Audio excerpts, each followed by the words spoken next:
Hello, my name is Russell Myers. Welcome to Issues Unite. So, some of the latest hubbub, frantic, distraction that has been going on lately has been about some alleged leaked documents, documents leaked from the Ukrainian Ministry of Defense regarding the plans for a Ukrainian offensive that is coming up. I'm going to say right from the very beginning that I believe that this so-called leak was intentional, and it is just mostly propaganda. Say it has been declared authentic by the U.S. intelligence community, but authentic doesn't mean that it's real, that it's accurate, or anything like that. I can create any document that I choose, and it can say anything I want it to say. But, and that will be, and then leak it to the public, or post it publicly, whatever, and it will be authentic. But that doesn't mean that there's any accuracy or truth to it. Now, these documents are allegedly from March 1st and talking about what plans Ukraine has for their offensive from there. A lot of the information in these documents has been just found to be false, misleading, and there were changes to the documents. Where the changes came from is not known, but at first the documents were saying that Ukrainian losses since the beginning of the special military operation, the conflict, were around 16,000. We know that this is not true. Ukraine has been losing anywhere from 250 to 500 soldiers per day, and in some cases more per day. And we'll count that since September, when Russia started their actual, combat offensive at that time. So we'll count that from September. 250. We'll just go with 250. So that's right from 250 to 500. You're talking 8,000 soldiers per week. And so how many is that in a month? You're talking 32,000 soldiers per month for 6 months. So 32,000 soldiers per month for 6 months comes up to 192,000. Maybe it's a little bit more, and maybe it's a little bit less. Months ago, Ursula von der Leyen said that Ukraine had lost over 100,000 soldiers, and Ukraine got very upset. So the actual video in which she said that, it was edited out of the public posting of that video, but it was too late. Other people had already copied and shared that video, so you can still find the original online. Many sources have been tracking this, and they all concur that Ukraine has lost well over 100,000, and those estimates were from as far back as December. So it's now April. and look at the intensity of the fighting in Bakhmut, where Ukraine has been just sending thousands and thousands of soldiers every single week for months now, since September or October. And the Kherson and Kharkov offensive, yes, they took territory, but within 2 or 3 days, they lost around 12,000 soldiers. So this leaked report is vastly understating. Eventually, it came up and said that with the changes, said that Ukraine has lost 75,000 soldiers. That's still a vast understatement. So they understated strongly Ukraine's losses while overstating Russian losses. Who was it? A British, I think it was the BBC, has been tracking Russian losses, and as of January of this year, they said that Russia had lost maybe 16,000 to 20,000 soldiers in combat. So this is all according to open source information. And then there's troop movements and equipment, which is all available. It's only using information available from open sources, nothing that is from actual secret intelligence, stating the location of Russian forces, which, if you're making plans for May, you don't make plans according to the placement of opposing forces in, February and put together this information in March. Your force numbers, the opposing force numbers, the equipment, the location of movements, and so forth and so on. If you're going to plan an offensive, you use it according to the most current information immediately before you start that offensive. Part of this is just kind of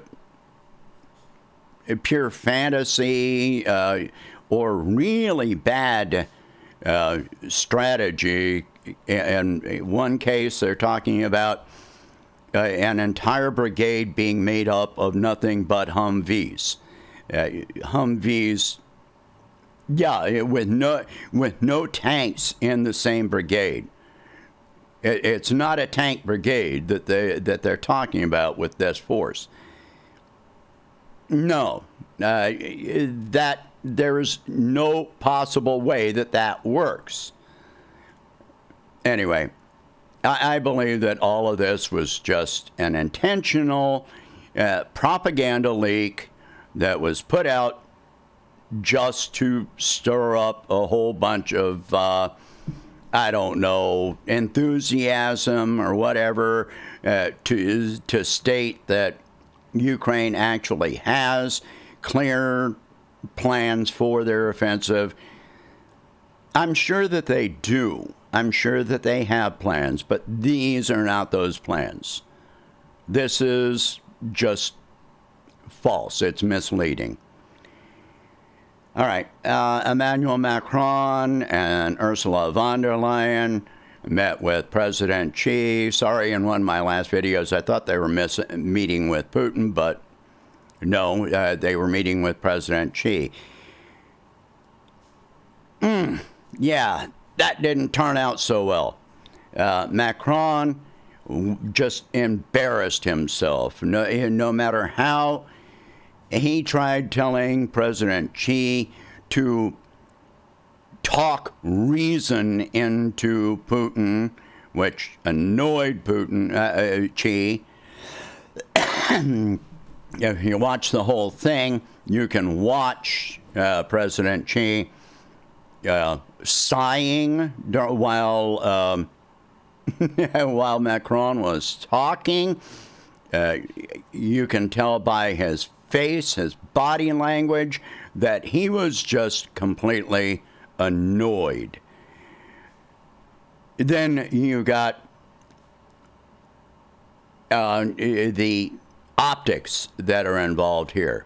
I want you to compare the meeting between Xi and Putin and the meeting with Macron and von der Leyen. So here's the meeting between Xi and Putin. Yeah. And then you got the meeting between Macron, von der Leyen, and Xi. You see any difference here? That's not exactly a sign that he really wants to talk to the... And look at Macron and von der Leyen looking at each other, and they were talking to each other. They were not even having a discussion with President Xi. They were just talking to each other. And Macron just seemed to be talking to himself. But this is no surprise. Macron is completely deaf to anyone that tries to tell him anything that he doesn't want to hear. Look at the protests, violent protests that are going on in France right now regarding the, raising the retirement age. No, I mean, he doesn't listen to it. Instead, I'm amazed at how many French police there are. I really am. I can't even picture that many police in a United States city.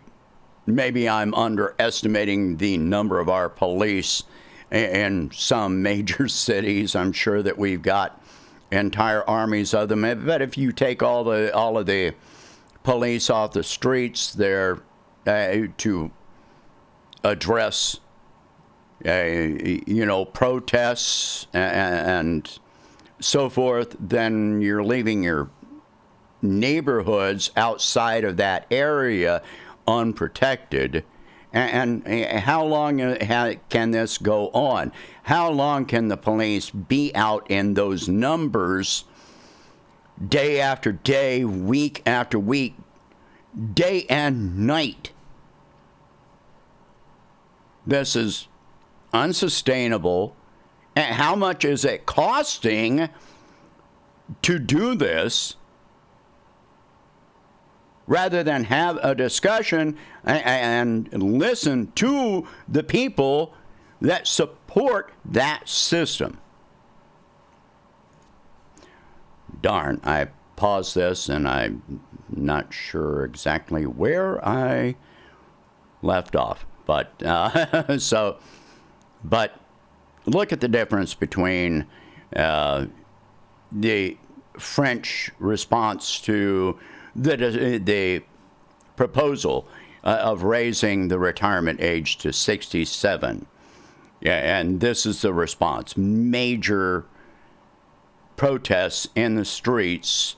And it's not all a bunch of old people out there. This is young people.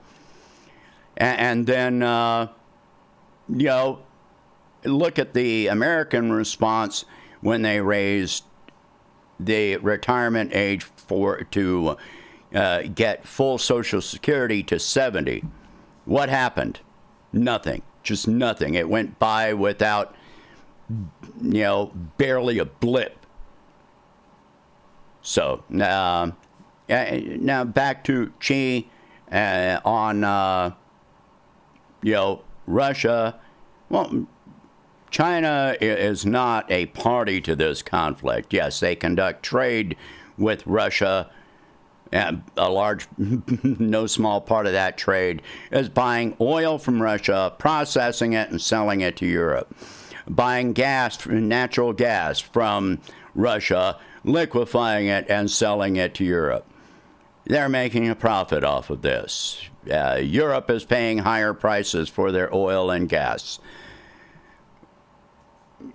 You know, I've said many times how, Europe has just shot themselves in the foot, destroyed the economies of most of the countries in the European Union. But Xi keeps on talking about peace talks, freezing forces in place, a full ceasefire, freeze forces in place, having peace talks with no preconditions. And, China has offered to host those peace talks. Meanwhile, Macron is still trying to push the European Union discussion of peace talks, which include the precondition of Russia completely withdrawing forces from Ukraine. Russia has already said that's not going to happen. When Russia or China make a decision, then you are not going to change their mind without full diplomatic discussion, which results in any agreement for change. But Russia's not going to believe any, treaties from the West at this point. Look at how sanctions have been imposed, and the Minsk 1 and 2 agreements, which were never honored by Ukraine, which led us to where we are today. Russia's not going to believe them. When has the U.S. ever honored a treaty? Be sure and post in the comments if you can think of a treaty that the United States government has ever honored. Ask a Native American. Ask any black American when the United States government has ever honored an agreement. Anyway, so Macron has just shown himself to be a clown. He has shown that he is completely deaf to his own people, and he's the same way with, foreign diplomacy, which is not diplomacy. He just keeps on talking and repeating himself no matter what the other country has to say. Anyway, so share this video. Talk about these subjects. If you can afford it, please donate whatever you can to help expand this channel and my presidential campaign. And I will catch you in the next one. Thank you for watching. Hope you have a good day.